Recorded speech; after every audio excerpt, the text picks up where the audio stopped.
একটি ছোট্ট গ্রামে থাকতো আয়শা নামের এক পদ্মাশীল মেয়ে। সে সব সময় নামাজ পড়তো, সবার সাথে ভদ্রভাবে কথা বলতো। ওই গ্রামে থাকতো রাকিব নামের এক বখাটে ছেলে। সে রাস্তায় আড্ডা দিত, মানুষদের বিরক্ত করত এবং মেয়েদের দেখলে খারাপ কথা বলতো। একদিন আয়শা রাস্তা দিয়ে স্কুলে যাচ্ছিল। রাকিব তাকে দেখে বলল,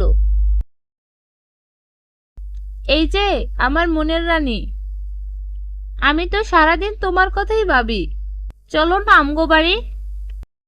একথা বলেই রাকিব বন্ধুদের সাথে হাসাহাসি করতে থাকলো, কিন্তু আয়শা কিছু না বলেই চুপচাপ চলে যেতে লাগলো।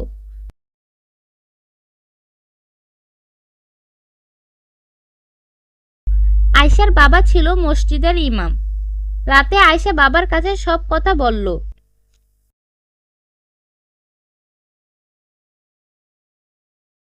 বাবা, রহিম কাকুর ছেলে প্রতিদিন আমাকে ডিস্টার্ব করে, অনেক খারাপ কথা বলে। আমার আর স্কুলে যেতে ভালো লাগে না। ঠিক আছে মা, আমি তার বাবার কাছে বলবো। বাবা, শুধু আমাকে ডিস্টার্ব করে না, আমাদের গ্রামের সব মেয়েদেরকে ডিস্টার্ব করে।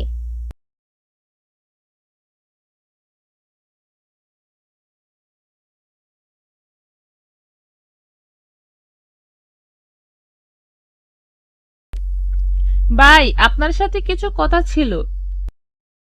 কি বলবেন ইমাম সাহেব? যা বলবেন একটু তাড়াতাড়ি বলেন, আমার আবার তাড়া আছে।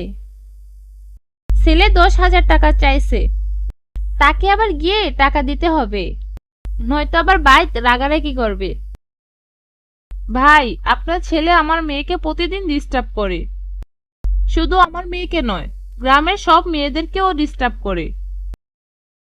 কি বললেন? আপনার সাহস হয় কিভাবে সাধারণ একজন ইমাম হয়ে আমার ছেলের নামে এসব কথা বলতে? আমি সত্যি বলছি ভাই, আমার কথা যদি বিশ্বাস না হয় তাহলে আপনি গ্রামের মানুষদের কাছে জিজ্ঞাসা করেন। ইমাম সাহেব, এই বয়সে একটু একটু বন্ধুদের সাথে আড্ডা দিবি, আমরাও তো এই বয়সে কত আড্ডা দিয়েছি। আর আপনার মেয়েকে তো বলতে পারেন একটু ভালোভাবে চলতে।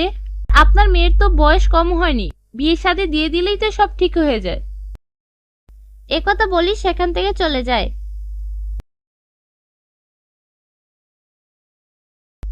পরের দিন আয়শা স্কুলে যাওয়ার পথে রাকিব তাকে থামিয়ে বলল, কিরে, তোর বাপে নাকি আমার নামে বিচার দিয়েছে? আরে, এসব বিচার দিয়ে আমার কিছুই করতে পারবে না।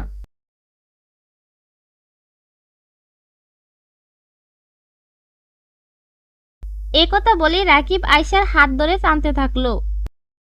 এমন সময় নুমান সাহেব সেখানে চলে আসলো। এই ছেলে, তুমি আমার মেয়ের হাত ধরেছো কেন?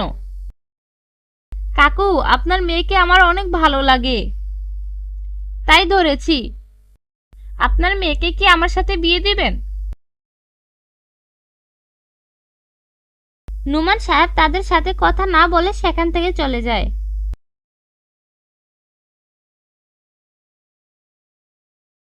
রাতে নুমান সাহেব ভাবলো, আর নয়, মেয়েকে এবার বিয়ে দিয়ে দিবে।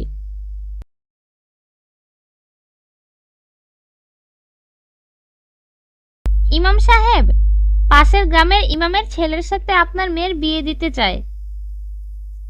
ছেলে বিদেশে থাকে, কিছুদিন পর বাড়িতে আসবে। ঠিক আছে, আমি আমার মেয়ের সাথে কথা বলে দেখি। মেয়ে কি বলে?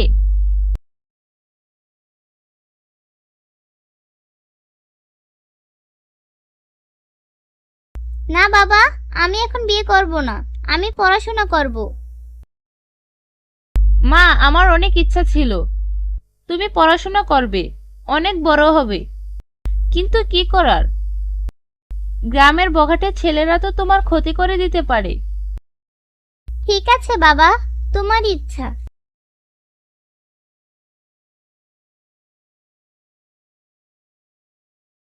কিছুদিন পর আয়শার বিয়ে হয়ে যায় এবং তার পড়াশোনা বন্ধ হয়ে যায়।